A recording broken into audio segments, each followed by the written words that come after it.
A gente volta a falar sobre a tentativa frustrada de golpe na Bolívia, agora com um convidado. Marcelo Favalli apresenta esse convidado aqui pra gente. Favalli. Vamos conversar agora com o Renan Melo, que além de ajudar a gente a entender o que acontece na Bolívia, e sim o entorno, principalmente por conta dos direitos humanos que a população da Bolívia sofreu. Renan, obrigado mais uma vez pela sua presença aqui, agradeço o seu tempo. E eu queria começar com uma pensata, porque a democracia ela é como uma redoma de cristal, difícil de conseguir e muito fácil de ser quebrada. Os bolivianos acompanharam, assim como nós também, essa tentativa de golpe que, se desse certo, obviamente, olhando um traço histórico de outras tentativas de golpe, de outros golpes de Estado, levaria à ruptura da democracia, da ordem institucional. Queria que você explicasse para a gente quais seriam os riscos para a população com essa ruptura da democracia, com a ruptura das ordens institucionais. Eu imagino que depois os direitos civis pudessem vir cassados, por exemplo. Boa noite mais uma vez. Boa noite a todos que nos acompanham. Pois bem, é mais uma das situações dos momentos em que a gente percebe na Bolívia uma certa instabilidade quanto ao regime democrático e quanto ao próprio exercício dos direitos civis e dos direitos políticos. Vale nós recapitularmos que já em 2009 houve a renúncia do então presidente Evo Morales justamente após uma tentativa frustrada de se reeleger novamente com uma alteração constitucional que depois foi vetada em sede de referendo. Obviamente que houve uma reversão dessa decisão já no Tribunal Constitucional boliviano, mas a situação se configurou de tal forma que o presidente Evo Morales acabou renunciando naquele momento. Então, situações de instabilidade quanto ao regime democrático não são novidade na Bolívia. E, inclusive, a presença das Forças Armadas no julgo e na cena democrática também não é recente. Além de uma certa militarização, sobretudo nesse momento de estabilidade de 2019, vale a gente lembrar que a Bolívia também viveu um regime militar bastante longevo, de 64 até 82. Portanto, cabe aqui a gente ter bastante atenção para esse momento, para que os direitos, obviamente, das pessoas, os civis e políticos sejam garantidos. Agora, um outro ponto que até você tocou, diz respeito justamente ao entorno.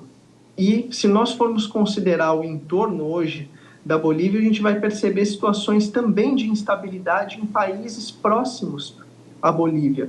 Então, a gente teve um momento de muita instabilidade no Peru, com a saída do Castilho e a assunção da Dina Boluarte, que também não conta com uma maioria expressiva no parlamento. A gente teve a saída do Guillermo Lasso e a assunção ao poder recente do Noboa. A gente teve uma tentativa, é sempre bom lembrar frustrada de tomada de poder também na Venezuela, ali vizinha à Bolívia. Então, a gente tem um cenário na região de uma certa instabilidade quanto à manutenção de regimes democráticos.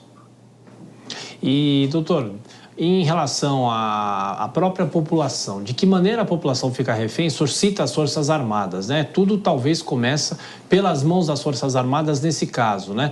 E aí não houve um apoio geral, enfim, como a gente acompanhou nessas últimas horas. Como que a população fica refém dessa questão sem participar e observando o que acontece? Pelas apurações que nós temos no momento, e também tratando ali com as informações de quem está mais presente na Bolívia, o que a gente consegue perceber é que não houve uma adesão, tanto por parte da população, quanto por parte das Forças Armadas de uma forma uníssona. Então, houve uma parcela das Forças Armadas que tomou essa atitude sob a chefia do então comandante do Exército, o Zuniga, que foi agora substituído pelo Sanches Velásquez. Então, na verdade, nem houve uma participação e um clamor, vamos dizer assim, social por parte da população no sentido dessa ruptura, quanto também não houve uma unidade por parte das Forças Armadas. A população acaba ficando nessas situações, como em outras situações, aqui dentro também do nosso espaço latino-americano, muito refém daquilo que os comandantes das Forças Armadas entendem como sendo o seu papel constitucional, que muitas vezes é interpretado como um papel de tutela social, mesmo à revelia daquilo que as próprias pessoas ou daquilo que a classe política entende. Favale, quer encerrar? Eu quero sim.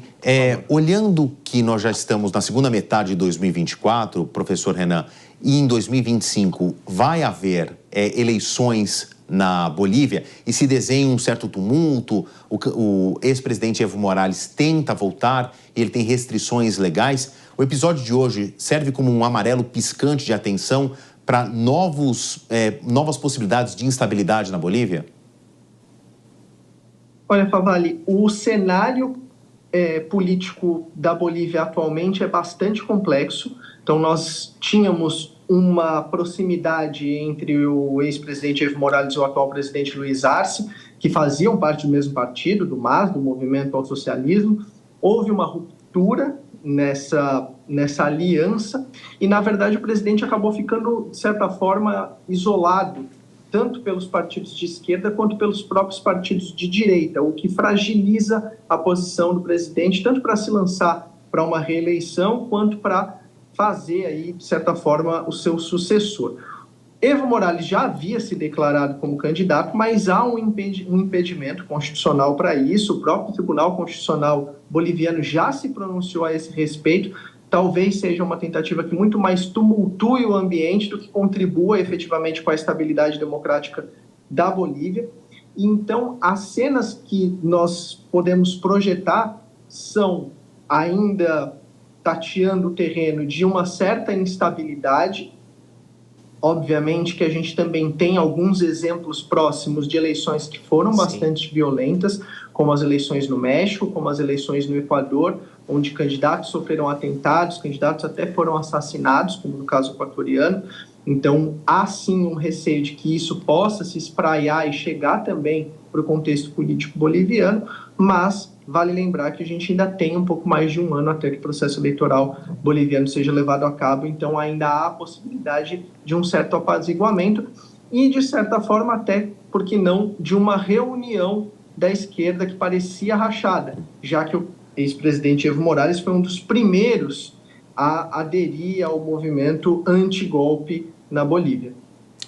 Doutor Renan Mello, advogado e pesquisador do Observatório de Regionalismo, integrante da Comissão de Direitos Humanos da OAB aqui de São Paulo. Muito obrigado mais uma vez e até a próxima. Valeu. Até a próxima. Muito obrigado.